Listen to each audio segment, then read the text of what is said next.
Continuando aí a nossa aula de bibliologia, podemos situar como aula 2, nós vamos ver, né, dentro da bibliologia, a estrutura da Bíblia, o Antigo Testamento, como é o Antigo Testamento dentro dessa estrutura bíblica, né? Na Bíblia hebraica, os livros estão dispostos em 3 divisões: lei, profetas e escritos. Não é como a nossa que nós temos, né? Mais à frente eu vou falar sobre, né, as versões, as traduções da Bíblia. Enfim, mas aqui é importante nós entendermos o Antigo Testamento dentro dessa estrutura, como ele se iniciou, né? Então é diferente um pouco da nossa, que é composta por 39, né, sendo o Antigo Testamento. Aqui a Bíblia hebraica é diferente, o Antigo Testamento. Então na Bíblia hebraica os livros estão dispostos em 3 divisões, sendo elas lei, profetas e escritos, totalizando então 24, as quais correspondem exatamente ao nosso computo comum de 39, visto que os judeus contam como sendo um único livro, sendo ele os 12 profetas, 1 e 2 Samuel, 1 e 2 Reis, 1 e 2 Crônicas e Esdras e Neemias. O Antigo Testamento foi escrito originalmente em hebraico, né, com exceção de pequenos trechos que foram escritos em aramaico. Então Israel quando volta de Babilônia, após o cativeiro, eles aprenderam então a linguagem babilônica, que era essa, a aramaica. Então quando eles voltam para Israel, após então esse período, né, no qual eles ficaram cativos, eles trouxeram ali essa língua. Eles quase correram o risco de perder a linguagem hebraica. É muito interessante, muito lindo essa história, que mais à frente nós vamos ver. Quando Esdras, então, né, tem a função de restaurar ali meio que a língua hebraica ali, para aquela geração que quase havia perdido a sua linguagem raiz. Então eles trouxeram consigo o aramaico, né? Por isso, alguns pequenos trechos logo após o próprio Jesus, ele já falava, né, o idioma aramaico, interessante que era um idioma, podemos dizer, gentil, né, que não fazia parte ali da nação de Israel, era falada pela nação de Israel. Então, eles trouxeram consigo na sua bagagem esse idioma aramaico, ao qual alguns pequenos trechos da Bíblia mais à frente foram escritos, com esse regresso deles ali. Há também algumas palavras de origem persa. O historiador judeu Flávio Josefo, 37 depois de Cristo, né, 100 depois de Cristo, contemporâneo do apóstolo Paulo, em seus escritos, defende que o Antigo Testamento é composto de 22 livros, porque reuniu Ruth a Juízes e Lamentações a Jeremias. Interessante. Esses livros, conforme afirmamos anteriormente, estão classificados em 3 grupos, de acordo com os assuntos que pertencem. Primeiro grupo, lei. Segundo grupo, profetas. E terceiro grupo, escritos. Primeiro, lei, que é a Torá, né? É comumente chamada de Pentateuco, pois é composta de 5 livros, sendo o primeiro Gênesis, Êxodo, Levítico, Números e Deuteronômio. Depois vem o segundo grupo, os profetas, né? O Neviim, desdobram-se em primeiros profetas, sendo Josué, Juízes, Samuel e Reis, e últimos profetas, Isaías, Jeremias, Ezequiel e o livro dos 12 profetas. O terceiro é os escritos, Ketubim. Contém o restante dos livros, Salmos, Provérbios, Jó, depois os 5 rolos, né, que é chamado de Megdon, Cântico dos Cânticos, Ruth, Lamentações de Jeremias, Eclesiastes e Esther. E finalmente os livros históricos, né, assim, Daniel, Esdras, Neemias e Crônicas. Essa divisão em 3 partes da Bíblia hebraica está de acordo com as palavras de Jesus.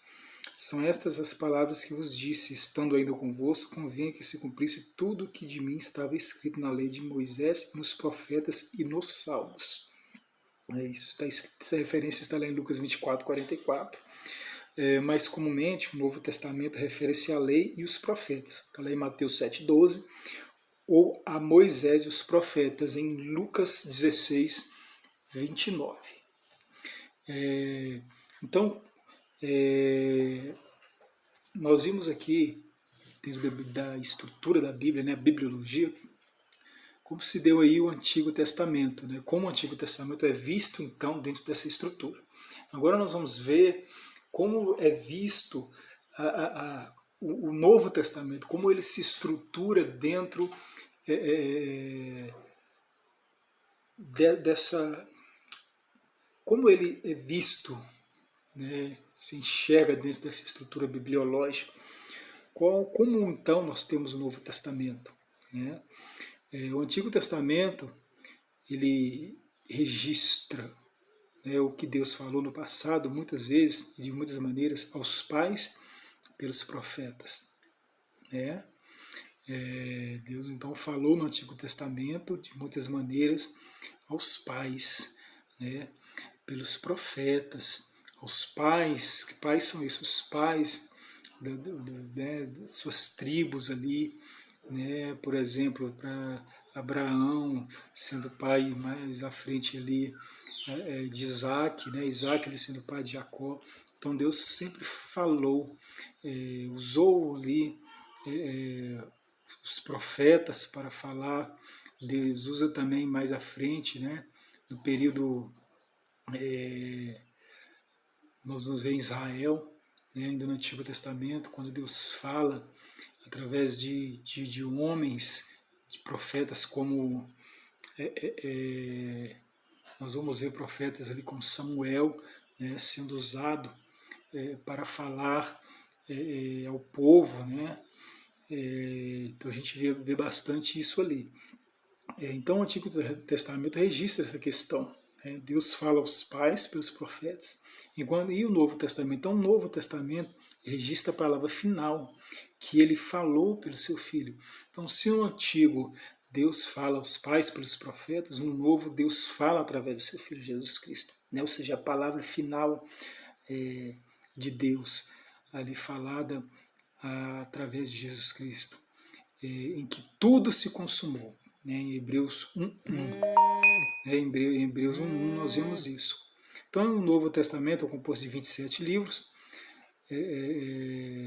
O Novo Testamento foi escrito no idioma grego, não no grego clássico dos eruditos, mas no grego do povo, o grego koineiro, um grego popular, mais fácil de entendimento, não era aquele grego clássico falado na época dos filósofos, né? Na Grécia clássica, mais antiga, mas esse grego era falado ali pelo povo. Depois nós vamos ver como esse grego chegou, né? Como ele se deu, a questão da helenização. Na época que Alexandre o Grande estava ali tomando ali as terras, chegou então a Palestina, muito interessante, a helenização, né? Como o grego foi, a língua grega foi um canal ali para que o evangelho pudesse ter chegado até nós, né? Então muito interessante, mais para frente nós vamos ver isso. Então o Novo Testamento foi escrito no idioma grego clássico, né? O koiner, não dos eruditos, mas no grego do povo comum. Então, seus 27 livros estão classificados em 4 grupos, conforme o assunto a que pertencem. Primeiro, bibliográfico, os 4 evangelhos, Mateus, Marcos, Lucas e João, descrevem a vida terrena do Senhor Jesus e seu glorioso ministério. Os três primeiros são chamados sinóticos, devido a certo paralelismo que apresentam entre si, né? Então Mateus, Marcos e Lucas são chamados de evangelhos sinóticos, porque ele tem um paralelismo, eles têm quase o mesmo parecer, mas cada um escreve para um povo diferente, com uma finalidade diferente, mostrando Jesus ali para cada um com uma certa especificação, né? Por exemplo, Mateus ele vai falar para os judeus, né? Lucas ele vai falar uma mensagem mais para os gregos. Então Mateus fala escreve para os judeus, mostrando que Jesus é rei. Lucas ele escreve para os gregos, mostrando que Jesus ele é um médico dos médicos, né? E assim por diante.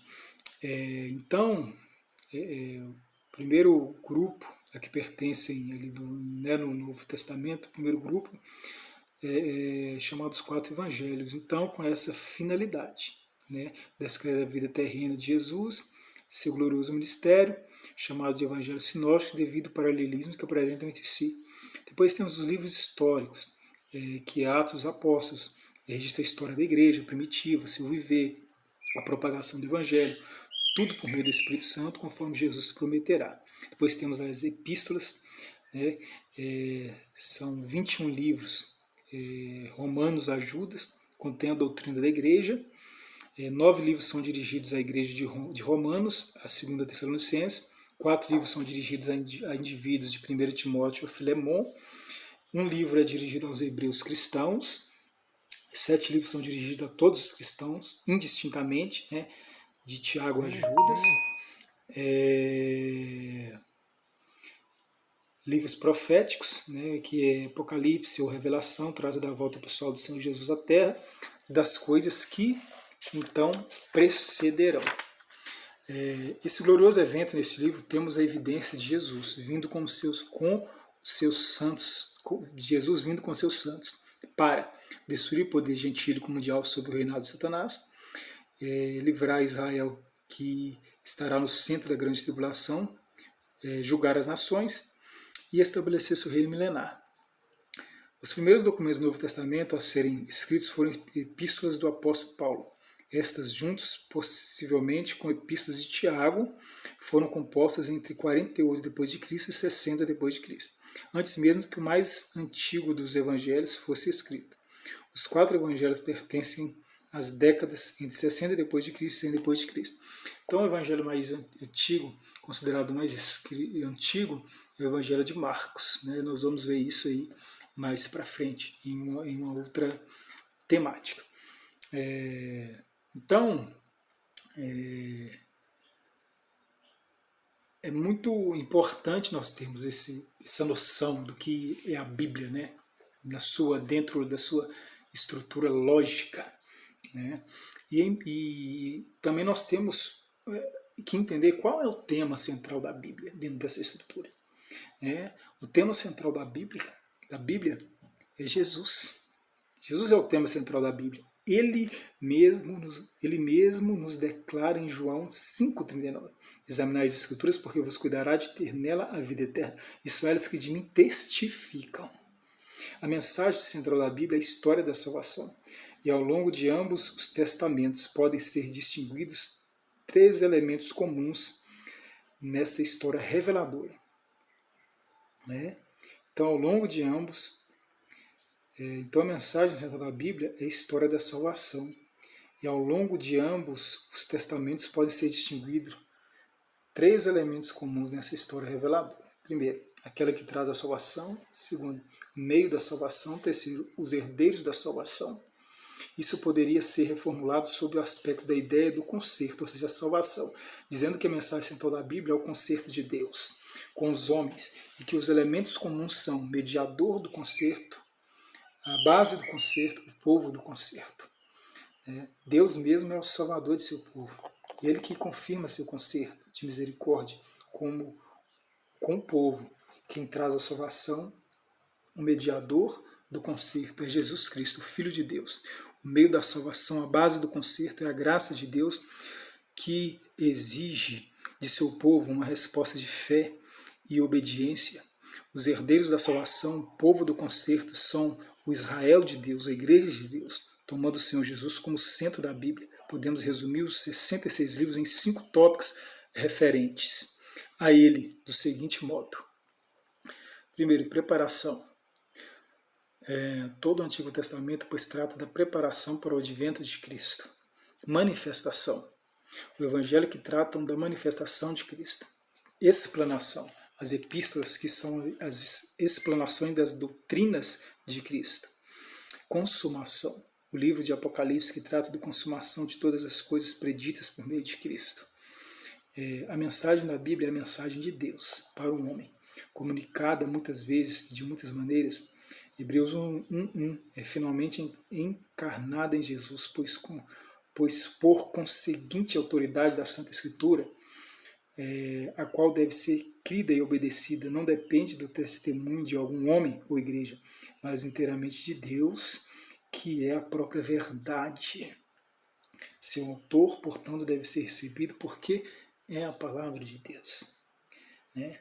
É a palavra de Deus. Olha que interessante. Jesus é o tema central da Bíblia.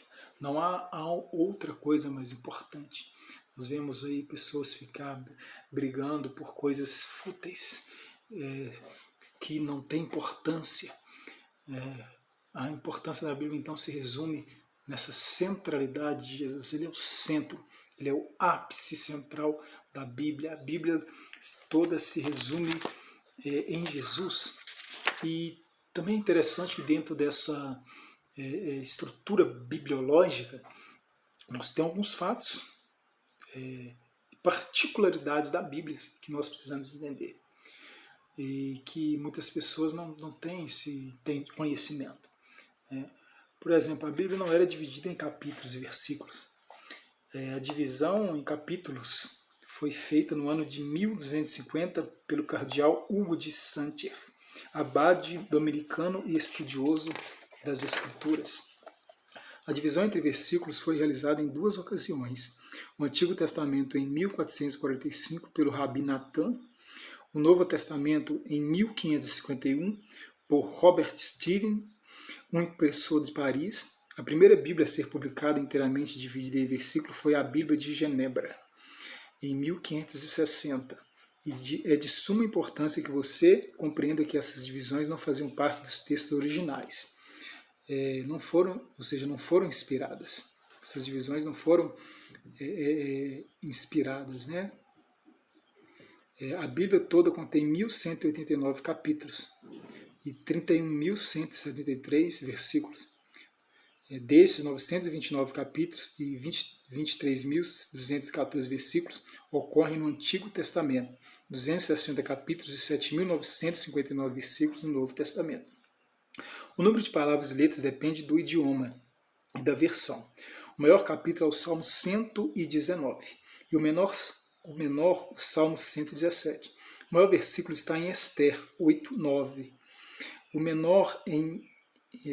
maior versículo está em Esther 8:9. O menor em Êxodo 20:13. Isto ocorre nas versões em língua portuguesa, com exceção da chamada tradução brasileira, onde o menor é Lucas 20:30.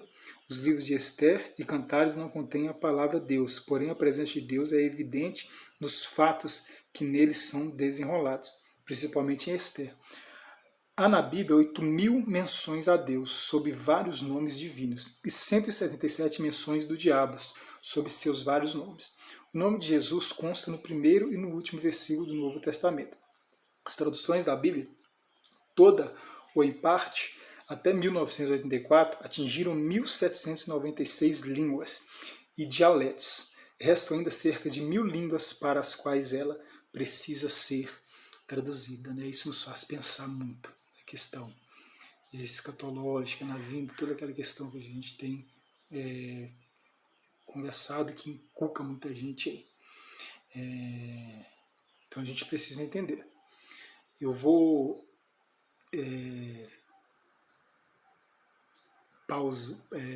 salvar aqui esse vídeo, mas daqui a pouquinho eu volto dando continuidade, porque Está ocorrendo algumas vezes aqui de travar e eu não conseguir gravar. Então eu vou gravar essa parte até aqui e já volto, e já considerando aí a nossa terceira aula sobre bibliologia. Então, né, nós paramos aqui nessas partes importantes, daqui a pouco nós vamos ver Jesus e as Escrituras, então, dentro dessa estrutura. Então eu vou salvar e em breve eu volto aí já com o terceiro, né, vídeo de aula, considerando a terceira aula aí de bibliologia. Então essas aulas não vou estipar horário marcado, vai acontecer de forma espontânea mesmo, de acordo com o meu tempo, que eu estiver disponível, então eu vou. Então a gente vai então aprendendo um pouco, né, dentro do canal Teologia Sem Fronteira. Então eu vou salvar e assim que eu enviar para vocês esse vídeo, eu já volto dando continuidade, até porque eu estou filmando pelo celular, e celular não é muito confiável porque pode acontecer qualquer coisa e que pode prejudicar aqui o vídeo, eu não conseguir retornar, tendo a vir perder então esse tempo precioso.